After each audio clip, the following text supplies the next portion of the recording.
Good afternoon. It's good to see you again today, and a blessing to be here. And we'll just do a short overview of our meeting yesterday for those of you that were here, and just as much for those of you that weren't here. We looked at two words yesterday. The one was what we called sacral or sacral. And at that there was one altar or one shrine, and the people of that society or of society all are bound together by that common religious worship. That is the idea of sacral, if you remember from yesterday.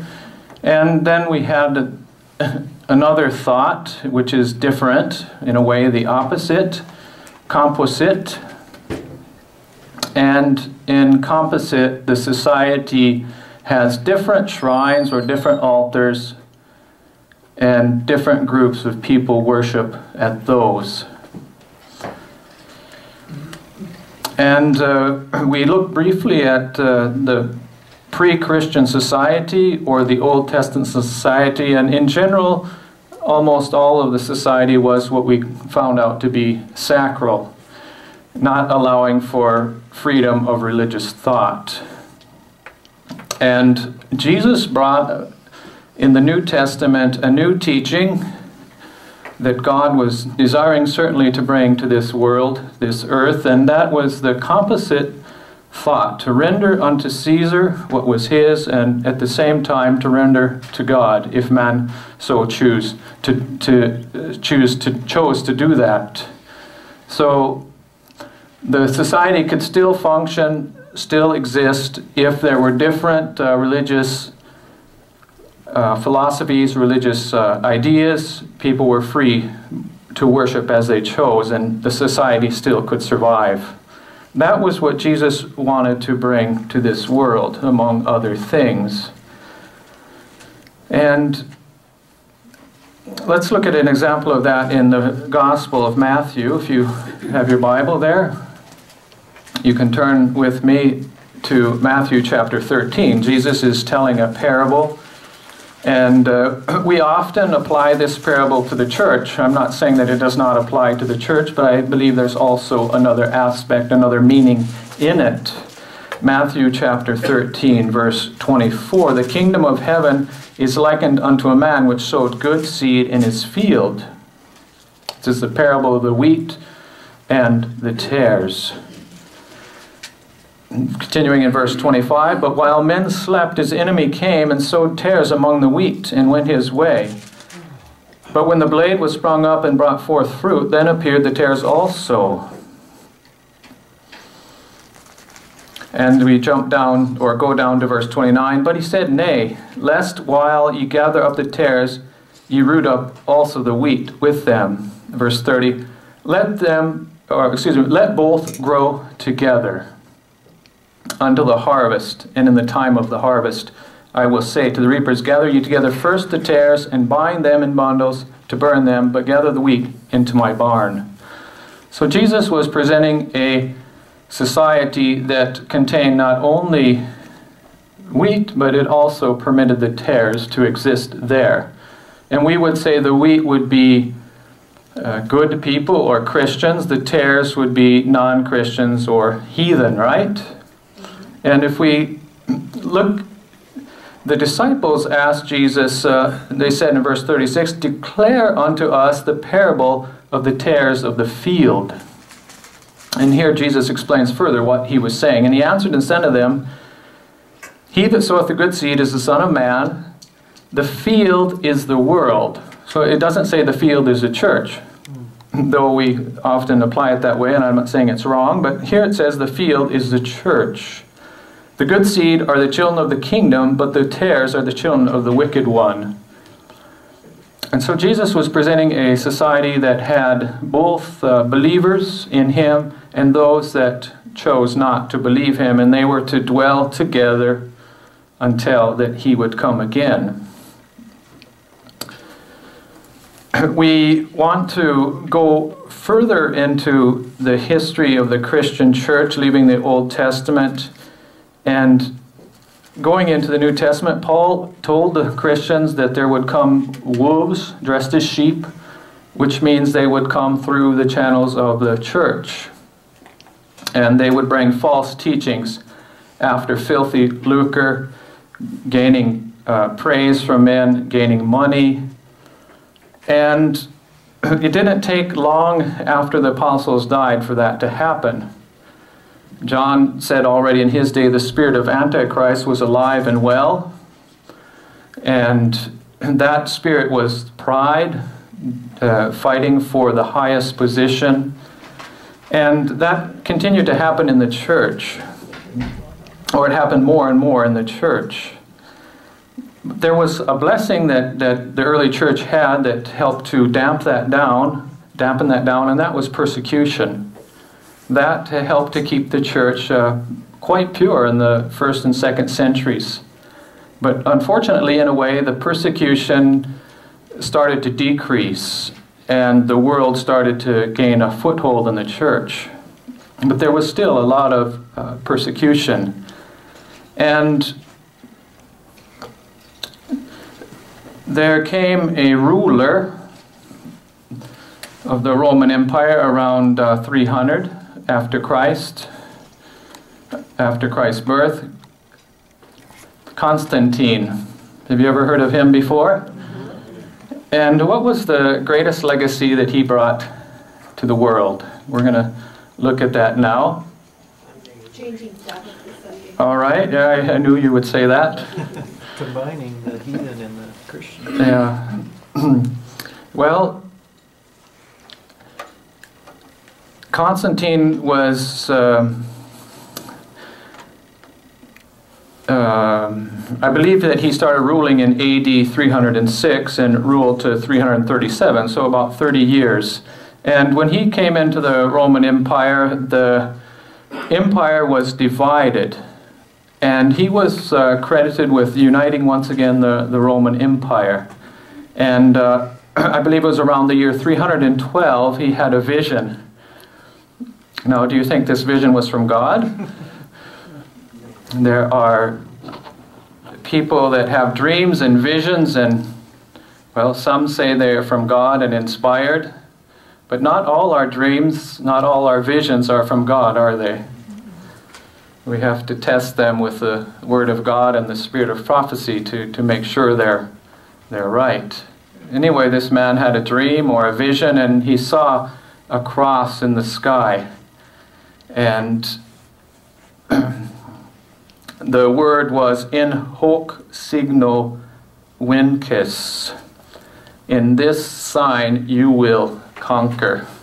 So Constantine got this thought that in the cross he was going to conquer.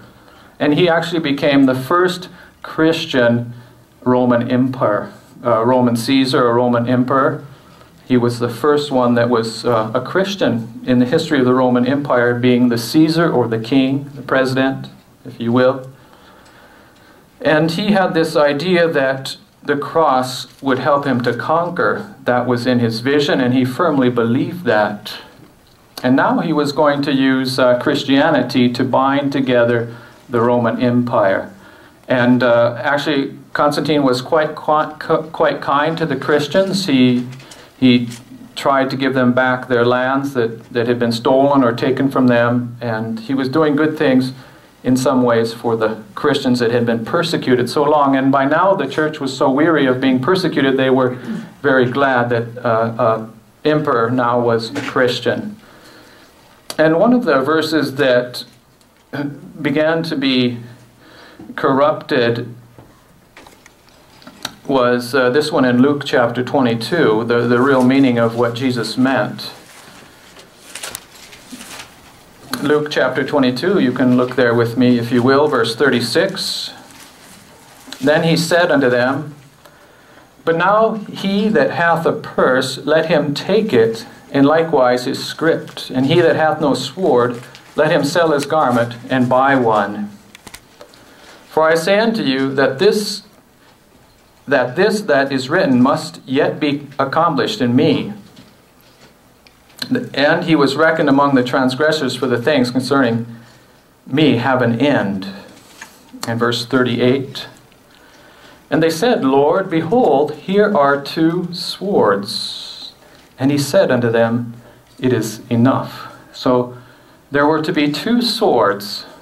And one was to be for the king or the government. And who was to have the other sword? Well, it was the church. So the king, the government had the sword to keep people in line.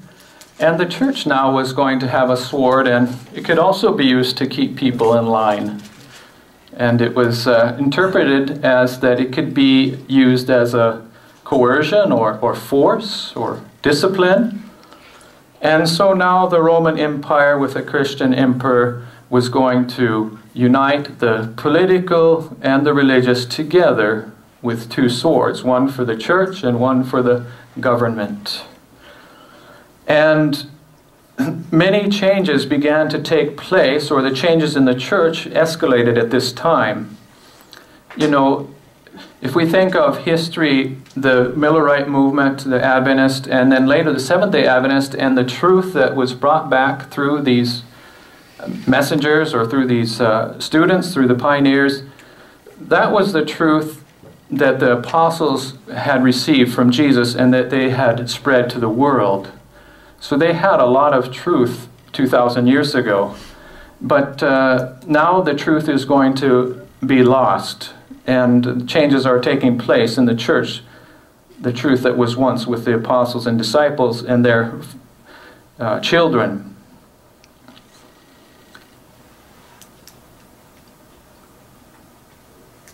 In 321, Constantine united the heathens and the Christians and said that we need to worship the venerable day of the sun in 321. So through his being emperor, that was able to be enforced in a greater measure, the authority of the Roman government, uniting the Christians and the pagans to worship the day of the sun. The reign of Constantine established a precedent for the position of the emperor as having great influence and ultimate regulatory authority within the religious discussions involving the early Christian councils. Constantine himself disliked the risk to societal stability that religious disputes and controversies brought with them, preferring where possible to establish an orthodoxy. So Constantine was going to use his position as Roman emperor to affect the early Christian councils to, as much as possible, avoid disputes and to unite the Christians. Not all the people at that time were excited to see what was happening in the church. And if we lived back at that time, we would probably be together on Sabbath studying something together because we wouldn't be so excited about all those changes. That's maybe why you're here today, studying the Word of God. And one of those men was called Donatus Magnus, Donatus the Great. And I don't know so much about him. He was consecrated or dedicated as the Archbishop of, I believe it was Carthage, which is in North Africa, in 313. So he was a contemporary of Constantine, and he was more of the line of the apostles to keep the church and the state separate, the church and the government separate. And one of the other verses that was misunderstood at the church at that time was, I believe, Luke chapter 14. If you turn there with me, Luke chapter 14, verse 23.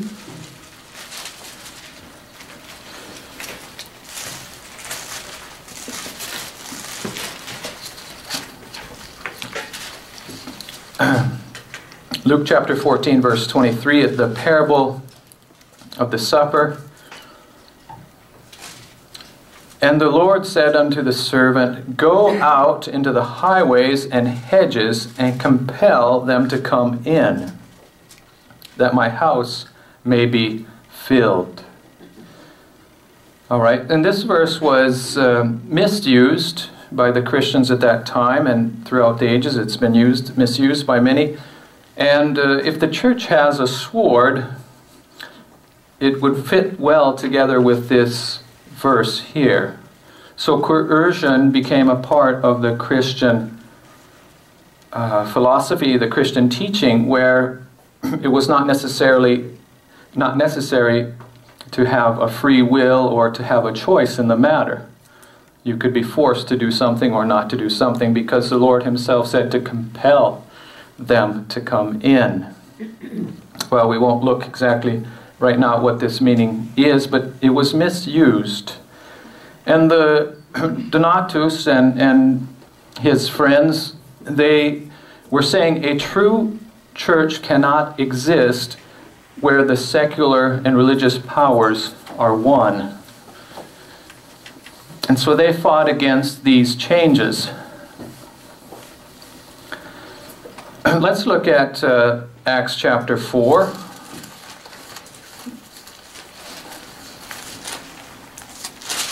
Acts chapter 4, verse 18. Acts chapter 4, verse 18. This is the context of the priests and the apostles. Chapter 4:18. And they called them and commanded them not to speak at all, nor teach in the name of Jesus. But Peter and John answered and said unto them, Whether it be right in the sight of God to hearken unto you more than unto God, judge ye. So,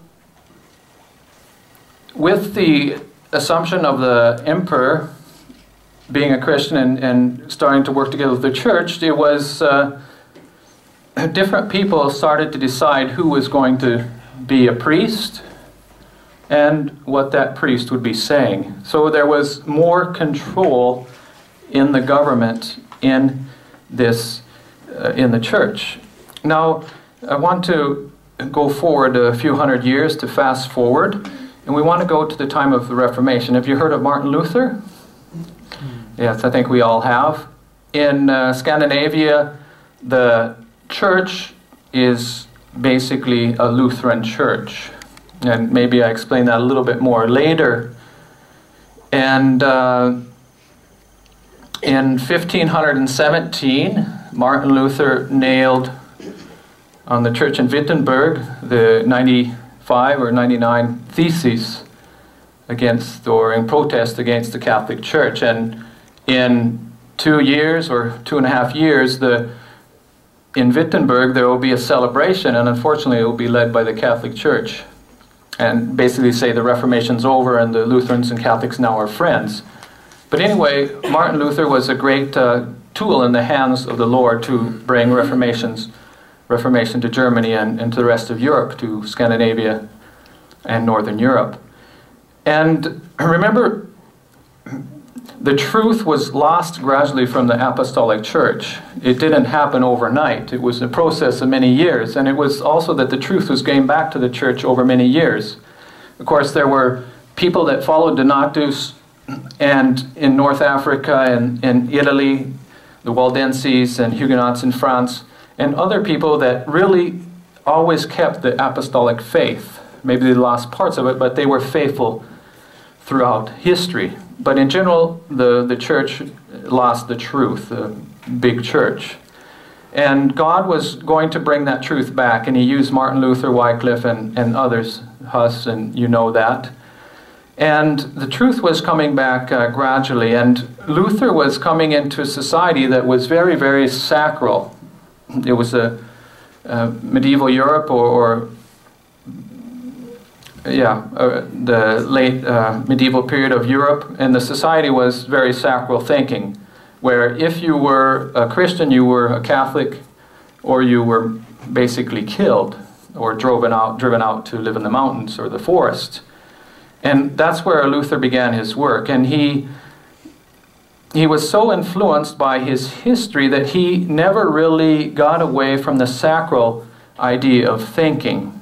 And so now we had in Europe the Catholic Church, and then we had Luther and Calvin and others contemporary that were Protestants. They had established themselves.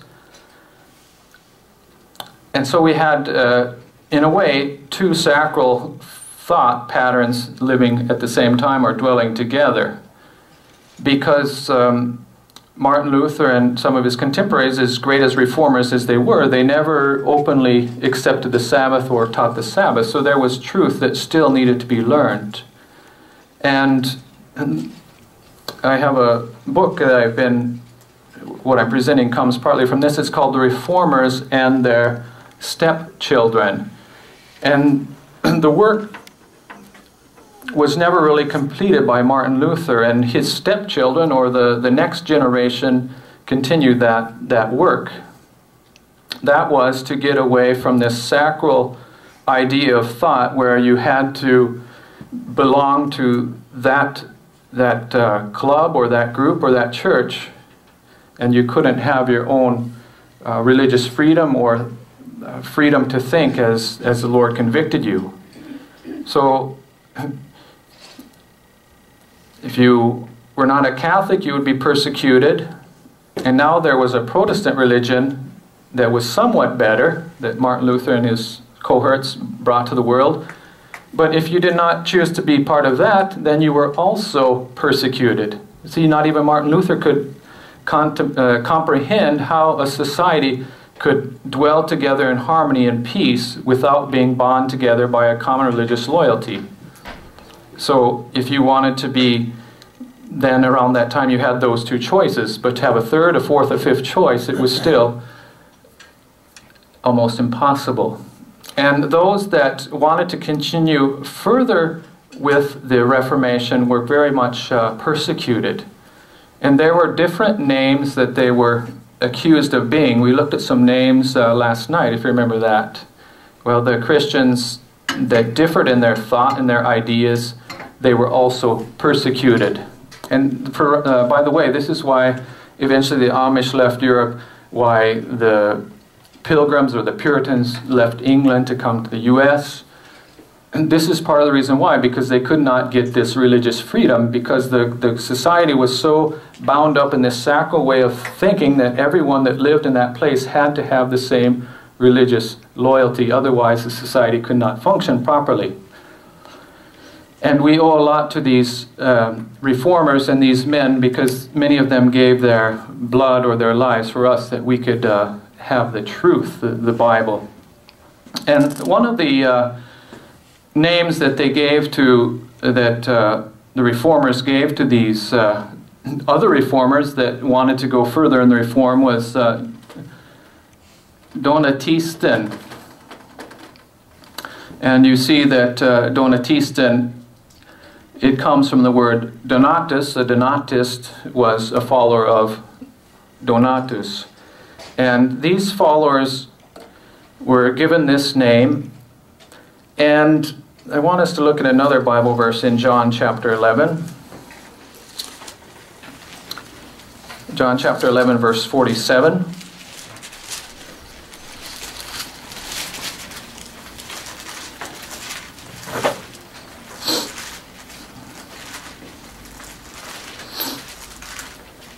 These are the words that Caiaphas spoke, that you remember as we read John 11:47. Then gathered the chief priest and the Pharisees a council and said, "What do we? For this man doth many miracles. If we let him thus alone, all men will believe on him, and the Romans shall come and take away both our place and our nation." And one of them, named Caiaphas, being the high priest that same year, said unto them, "Ye know nothing at all, nor consider that it is expedient for us that one man should die for the people, and that the whole nation perish not." Jesus was a threat to national security.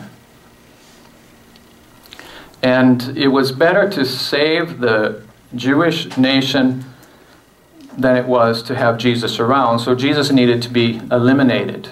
And that was the thought that even Luther and Calvin and some of the others, or Zwingli, had towards these other reformers, that they would threaten the security of the Reformation. And one of the names they gave them was Donatisten, which goes back to the followers of Donatus that were against the union of church and state. So what Luther had was basically, it was a Protestant faith, but it was united to the Prince of Germany, or the state, the government. And the government would also enforce that religion to some degree. All right. Mark chapter 9. I think if you are patient this afternoon, you'll understand more and more what I'm trying to say. I hope I can explain it as best as I can. Mark chapter 9, verse 38.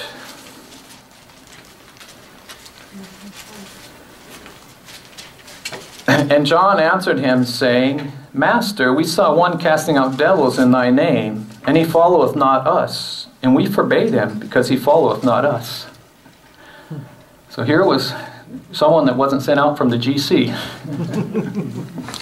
To put it straight, in a way. But anyway, he wasn't sent out from Jesus. But Jesus said, Forbid him not. For there is no man which shall do a miracle in my name that can lightly speak evil of me. So if they're preaching Christ, Jesus said, let them go, let them preach. Forbid him not. Amen. And there was another name that reformers, or some of the reformers, gave to these other reformers, the stepchildren, that wanted to take the Reformation to the next levels. And that was Stebler. Stebler, well, I'll explain it. It's from the word stab, which means like a staff, like a shepherd would have. And a stebel, or would it be stabel, I'm not sure, would be, this suffix means it's a little staff. So Stebler were people that were carrying little staffs, or little shepherd staffs around with them. And it was, you can imagine if all of you here this afternoon had a little wooden cane with you. It was kind of a derogatory insinuation, or to make the people look bad. And why they gave them that name, I'm not sure. There are some reasons, I believe. And it might be that many of the Waldensians, their ancestors, were shepherds in the valleys and mountains of Italy. And it can be also as a protest that was their sword. That's what they used instead of carrying around a sword, because they were against the force of the state or the force of the government trying to enforce religion. But anyway, I just want to read a little bit here. What one man from Notre Dame at Arras wrote some time ago, around this time. When the Waldensians wished to go to their conventicle, they first rub an ointment on their palms, as well as on a stick, an ointment supplied to them by the devil. Then they straddle this stick and fly to whatever place they wish to go, over cities and forests and lakes, and so forth. Do you know any other people that flew or fly on sticks? Well, yeah. And the Waldensians also were close to nature and used herbs in their... So maybe we have a better insight into those heretics that were, some of those heretics that were burned at the stake in the time of the Waldenses. But anyway, they found a reason why they had those sticks, that they would supposedly fly around upon them.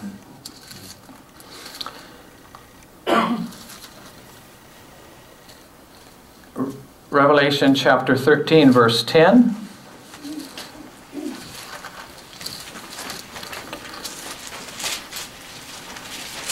This is actually a prophecy or a statement about the Antichrist, the Roman Catholic system. It says, "He that leadeth into captivity shall go into captivity. He that killeth with the sword must be killed with the sword. Here's a patience and the faith of the saints." So these people were against using the sword to coerce or to force people to worship in a certain way. They wanted freedom of conscience, a society where people could worship as they wanted while enjoying freedom, not being persecuted. And they saw that the reformers, Luther and Zwingli, I believe it was, were not going further in that reform. And in a way, I can sympathize with Martin and his co-workers, because they were working against such a huge system, and they thought, well, if we lose the support of the German princes, if we lose the support of the government in those regions where they had gained the support for the Reformation, how are they going to survive? And so they felt that they needed to maintain the support of the state or the sword to survive with their faith. All right. 2 Corinthians.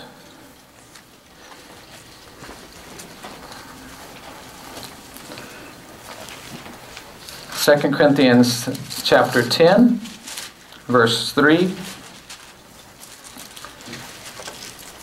For though we walk in the flesh, we do not war after the flesh.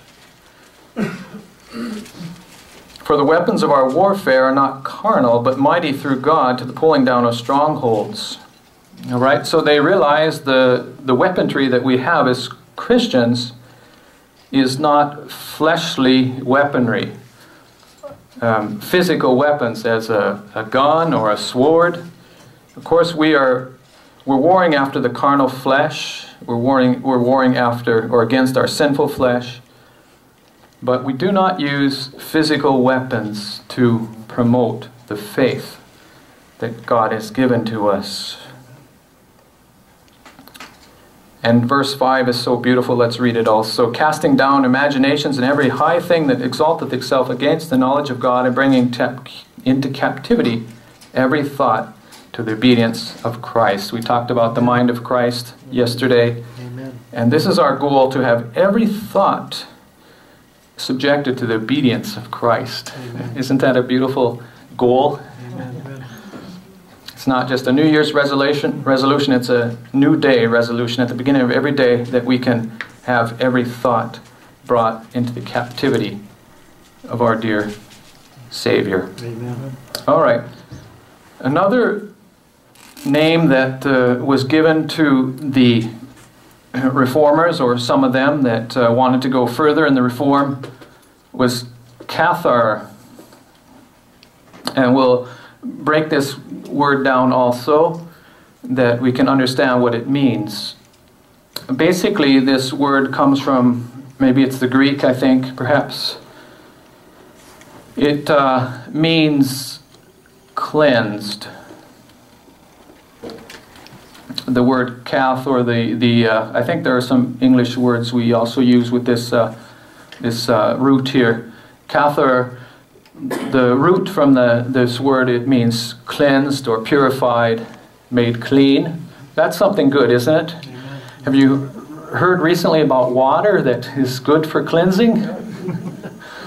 Yes, cleansing is good. And so Cathar has to do with cleansing. And actually in the High German I read, it's written a little bit different. It's Ketzer, I believe is how we pronounce it. And in the Low German it's Ketter, this same word, Cathar. And we actually use this word also in Swedish, but then we write it a little bit different also and spell it differently, of course. I'll write that a little bit more nicely. And that's Shettere. So we have this word also, we use it today, or it's in the Swedish language, kättere. And we looked at the word heretic last night, and this is how we say heretic in the Swedish language, kättere.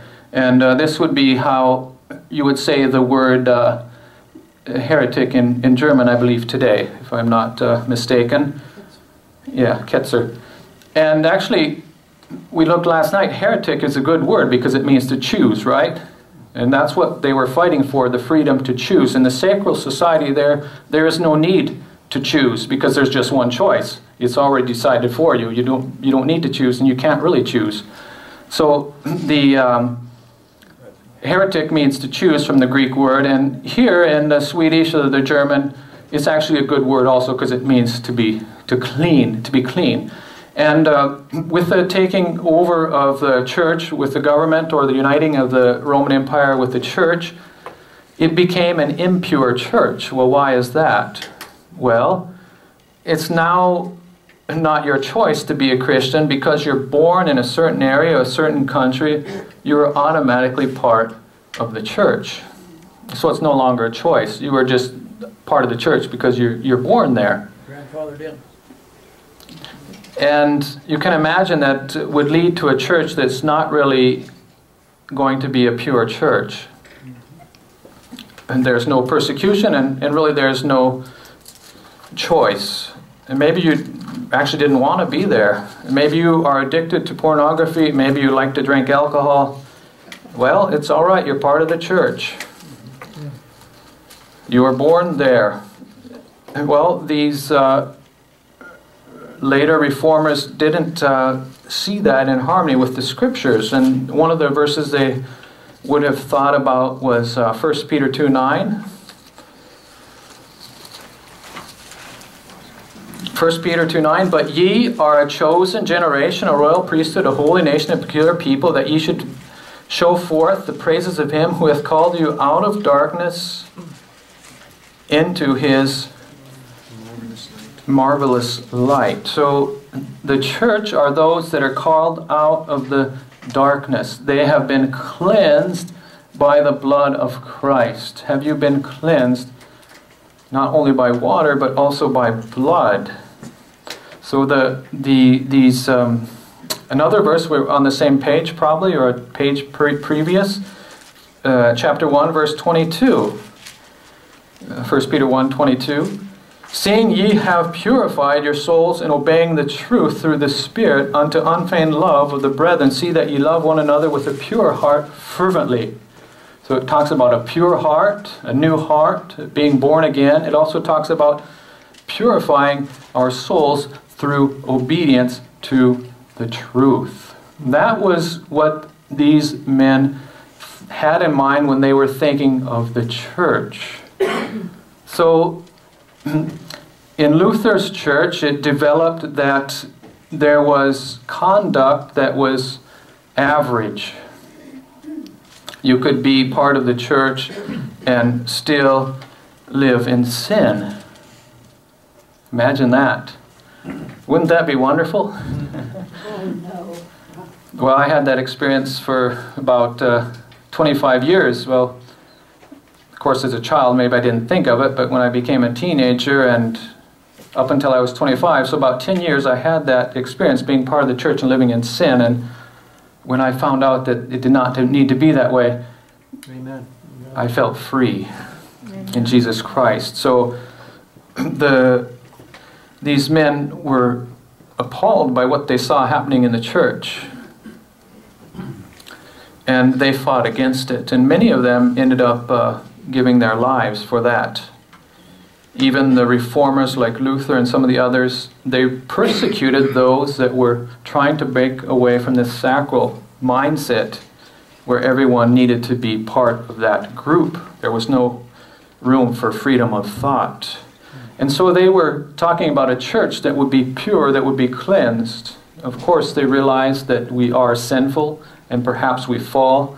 But the thought of a distinctive behavior, a distinctive life, separated them from the main group of reformers that had become bogged down in average conduct, or a conduct that was the same as the world.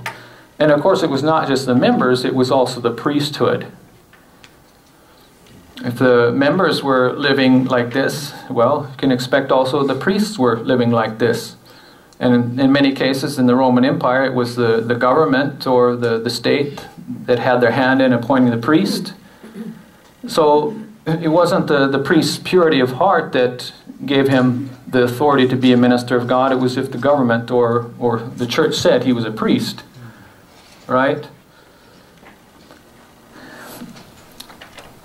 Titus chapter 2, a beautiful verse on the grace of God.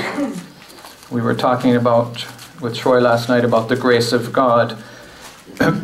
Titus chapter 2, verse 11, "For the grace of God that bringeth salvation hath appeared to all men, teaching us that denying ungodliness and worldly lust, we should live soberly, righteously, and godly." After Jesus comes? When? In this present world.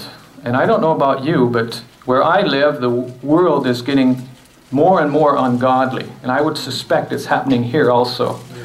And we need extra grace of God to be living pure in these days in which we're living, because Christ will have a pure bride that has been cleansed. So these men were condemned as being heretics or Krueger because they wanted a church that was pure, conduct that was different than the conduct of the world.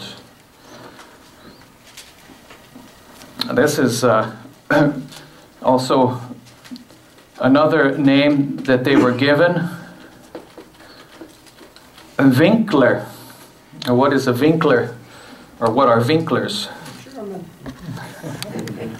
Ja, das ist so. Winkler. Well, we have this similar word in Swedish. A winkel is, this is a winkel. An angle, or that is also a winkel, a corner. So Winkler were people that were standing or congregating in the corner. Well, why would you want to be meeting in the corners?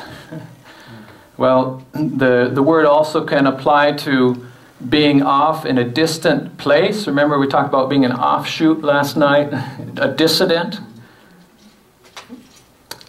Setting off or being outside of the big group. So the Winkler were having meetings or gathering on the outside or in the forest or in the caves. Why were they doing that?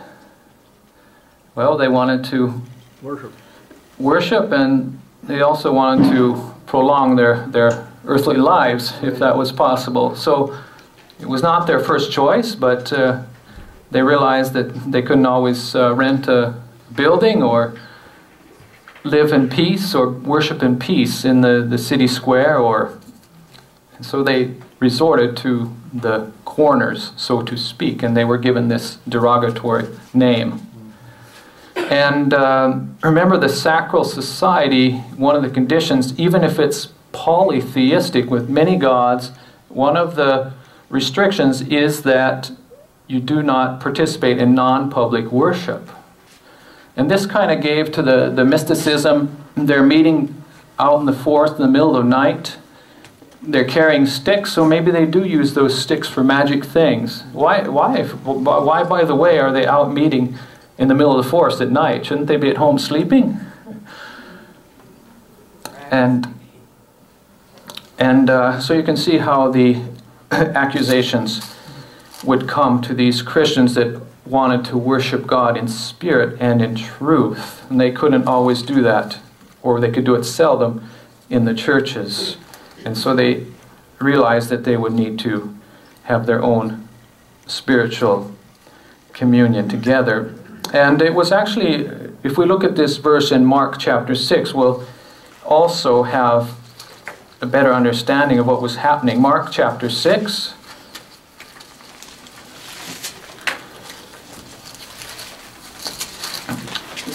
Mark chapter 6, let's look at verses 2 and 3. This is in Jesus' home village of Nazareth, Mark chapter 6, verse 2.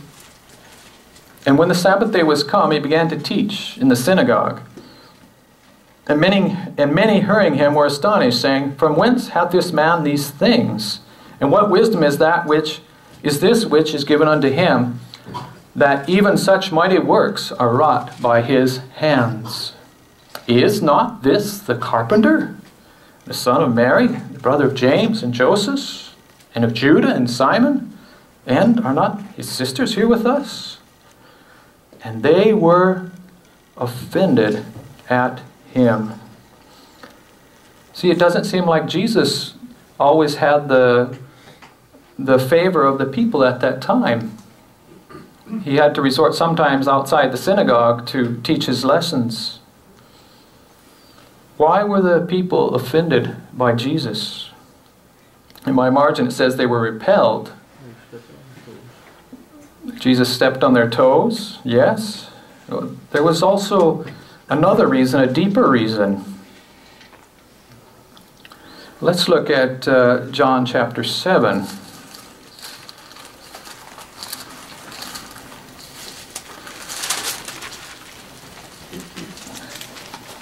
John chapter 7, verse 14.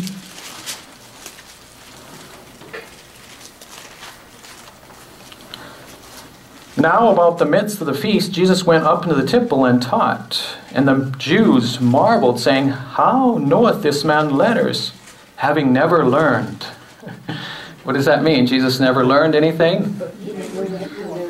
Oh, yes. Mary taught Jesus very well, didn't she? Amen. One of the best teachers this earth has ever known. And I like to encourage the ladies, if they want to make an impact on the world, don't get into politics. Amen. Teach your children to love the Lord with all the heart. Amen. Mary was a very good teacher. But Jesus had not been to certain schools, and he didn't get the letters. If we read further in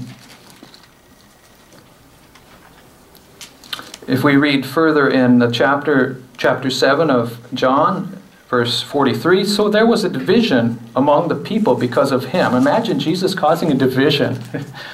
Doesn't sound like something Jesus would do, does it? Well, when we meet Jesus and we want to follow Jesus, it's going to divide us. It might even divide a church. And that is what we're talking about. Divided the Catholic Church. Martin Luther and others, they had to protest. And they split. It was called the Reformation. And now there were others that wanted to go further in the truth, and it kind of separated them from Martin Luther and the others that became the Lutherans. So if you find yourself divided, it does not necessarily mean that you're wrong or the others are wrong. We should not seek division, but it may occur if we follow the truth. Verse 44, and some of them would have taken him, but no man laid hands on him. And that's important for us living at this time. You know, if we are faithful to Jesus, God can prevent a man from laying his hands on us. He can protect us from being killed or being molested. So we should not fear man. Jesus was protected. And when it's our time, which it was Jesus' time that he should be crucified, then God withdrew his protection and Jesus was given into the hands of the enemy. So we need not fear. Amen. God can protect us. Verse 45, then came the officers to the chief priests and Pharisees, and they said unto them, Why have ye not brought him? The officers answered, Never man spake like this man. We can listen to Jesus as we read his word. Wonderful words of life. Then answered them the Pharisees, Are ye also deceived? Imagine that. Have any of the rulers or the Pharisees believed on him? But this people who knoweth not the law are cursed. So, did any of the rulers, have any of the Pharisees believed on Jesus?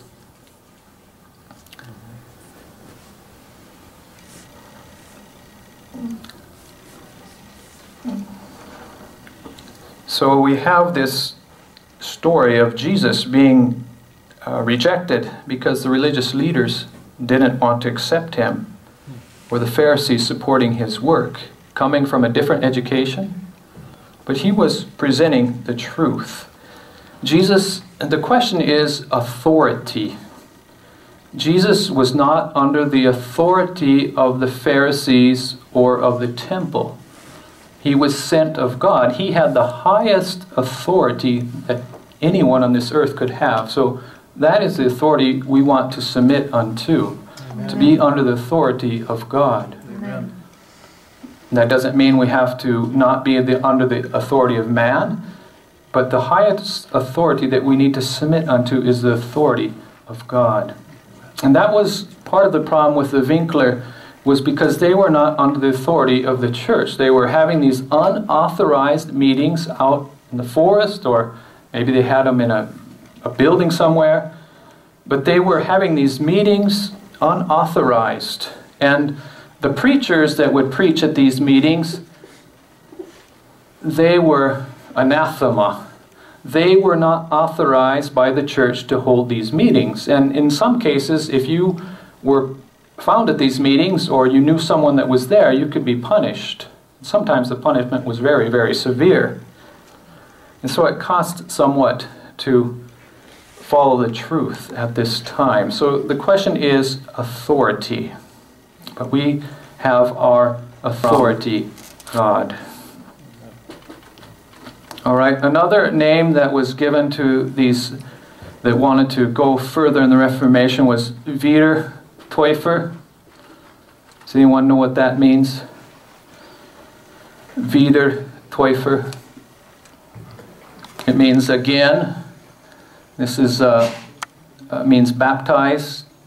So those that were baptized again, or people that were wanting to be baptized again. There's another word we've used in English before, Anabaptist. Maybe you've heard that before. These people were not necessarily against the baptism of children.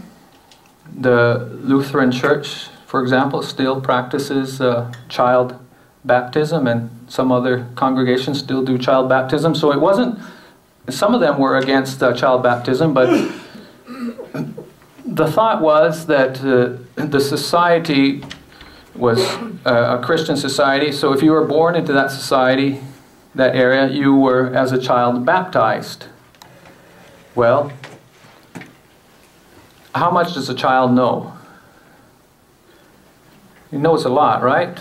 But the child cannot logically make a decision if he or she wants to follow Jesus Christ. So it's basically forced upon the child. And the Wiedertäufer, the Anabaptists, were against the children being baptized or not being a personal decision based on our knowledge of Jesus Christ. And they were also persecuted. Maybe they permitted it if the parents were Christian, but if the people were just normal people of society and had their child baptized and they didn't really have a faith in God, they were against this. And some of these people were treated very cruelly. They were baptized.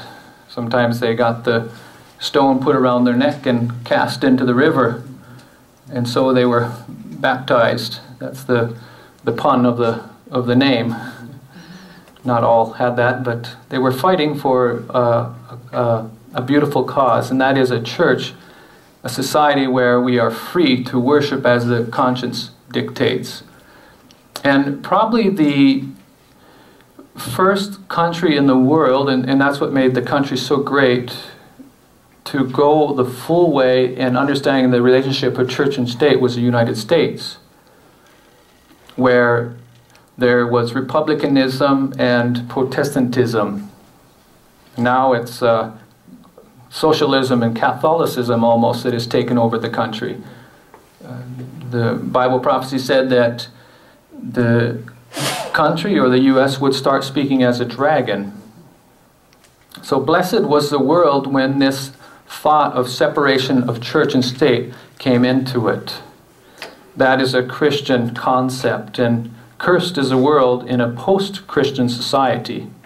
See, all that the apostles had or helped the world to have, it was brought back into the Reformation and into the Millerite movement and in Seventh-day Adventism, and it's going to be lost again, the separation of the church and the state. And that's why it's so pertinent for us today to understand this history, so that we can prepare our lives and our families for what is coming into this world. I think personally it's good to understand history. Of course, that's not going to save us, but it will help us to know how to make right decisions, I believe, to be faithful unto Jesus. So there were many accusations that were given to these people. Perhaps they still did not understand perfection or holy living, but they were living up to the light that they had, and they wanted to have more light. And I believe that those that found that camp, one of these men, by the way, was Menno Simons. You've maybe heard that name before. I think he's mentioned also in Great Controversy. And many people that trace their roots to him call themselves Mennonites today. Mennonites? Yes. And if you would look at the Mennonites, you would say, well, they haven't embraced all the truth. I don't know of any that are keeping the Sabbath, for example. But, so the Reform didn't end with Menno Simons or the stepchildren of the Reformation. That's just what I'm trying to say. But they were kind of pushed out of Europe and found refuge at a time in the Netherlands and some in Great Britain. But then there was much persecution in Great Britain also. The non-conformists, the pastors that didn't want to go along with the state church, the Church of England, many were imprisoned. John Bunyan, for example, I believe was in prison. Maybe John Knox. Some of these men, and eventually those came to the U.S., America, the Pilgrim Fathers and others, and helped to establish here this concept of a composite society where you could have different religious factions dwelling together in the same land. People could render unto Caesar what Caesar needed, and then they could render unto God what God needed if they chose to do that. And it actually became probably the greatest nation in the world, I would say. Maybe it ever has existed, I don't know, but I see that blessing has been lost, and we're going back the other way. The freedoms are being stripped from free thinking in this country. You know, when you come over from another country, you have to go into the airport, you have to go through these certain procedures, you get your bag searched, and of course we're starting to accept it as it's normal, and the police are getting more authority to look into your cars, come into your house, and all these laws that we weren't prepared for 100 years ago or 200 years ago. So we need to be awake. And another accusation, a name that was given to these Christians was Kommunisten. I think you can figure out what that means. Yes, communist. Now, why would that name be given to the Christians at this time? Well, if we go back to the book of Acts, or to the Gospel of Acts, maybe not the Gospel of Acts, that's not the right way to say it, the book of Acts. Acts chapter 2. Acts chapter 2, verse 43, "And fear came upon every soul, and many wonders and signs were done by the apostles, and all that believed were together, and had all things common." So the apostles would have been communists, according to this definition. "And sold their possessions and goods, and parted them to all men as every man had need. And they, continuing daily with one accord in the temple, and breaking bread from house to house, did eat their meat with gladness and singleness of heart." Wasn't that a beautiful time? You know, as I read in the Great Controversy, the Second Advent movement, just 1844, it's almost like reading these verses, the beautiful unity that was among the Adventists that were waiting for Jesus to come, having put away differences, gathering together to pray, to sing, to worship together. And so the early church did a lot of things together. They had fellowship, and they sold their goods. And it wasn't like the goods were all in one storehouse in Jerusalem and there was one man that decided who would get everything. That's not the idea. Not the right idea, or that the government had control of all the goods. But the point is that they lived as a community. If I had 10 pounds of wheat and I saw that you didn't have any, then I would give you 5 pounds of wheat, right? You saw that I didn't have any apples, so you gave me some of your apples. They shared with one another and supported one another. And of course, this idea of being called communist had other implications, and that's why the name was given. And that's why all of these names are given, because they have many implications. Just like if you're called a fanatic or belonging to a sect, there are many implications in that name meant to be derogatory. And one of the derogatory aspects of a communist at that time was, well, there was not only the community of goods, the clothing, the foods, but it was also a community of wives, meaning that the men were committing adultery, had several wives, or would have relationships with different women. And of course this thought was fed by, because the men, many of them were pastors, and they would be traveling to different villages or different areas to minister to the flock. So these were some of the accusations against the Christians at that time. So there's much more to study. I've been inspired by studying this myself, and The Great Controversy is a very good book to study, I believe. And if any of you want to know more about the book, you can come afterwards, and I can share you the title and the author if you want to read that book sometime. But let us continue to read, to study, and to be faithful,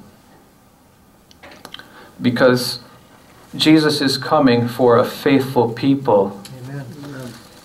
And, you know, to be a Christian, maybe it doesn't mean so much today, but the closer we get to the coming of Jesus, the more it will mean to be a true Christian. And we see perhaps many people coming into the truth, but we also see some people falling away. That also grieves us. And I want to finish with a beautiful promise from Revelation chapter 14. Revelation chapter 14, some encouraging words to us that is given.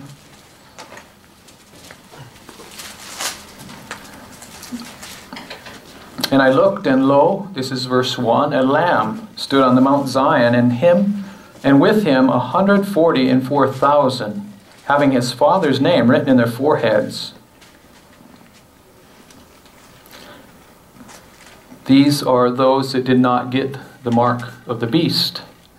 And all the world wonders after the beast. So this is not the majority.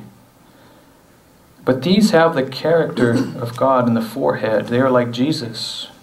And I heard a voice from heaven, as the voice of many waters, and as the voice of a great thunder. And I heard the voice of harpers harping with harps. And they sung, as it were, a new song before the throne and before the four beasts and the elders. And no man could learn that song but the 144,000 which redeemed from the earth. These are they which were not defiled with women, for they are virgins. These are they which follow the Lamb whithersoever he goeth. These were redeemed from among men, being the firstfruits unto God and to the Lamb. And in their mouth was found no guile, for they are without fault before the throne of God. Amen. We are told to strive to be part of this group. Amen. Do you have as your desire to be part of this group? Amen. Amen. Yes. Continue to strive, to agonize, as it says in the Greek, to be part of the people of God. May God bless you and give you strength to follow him faithfully, cost what it may. Amen.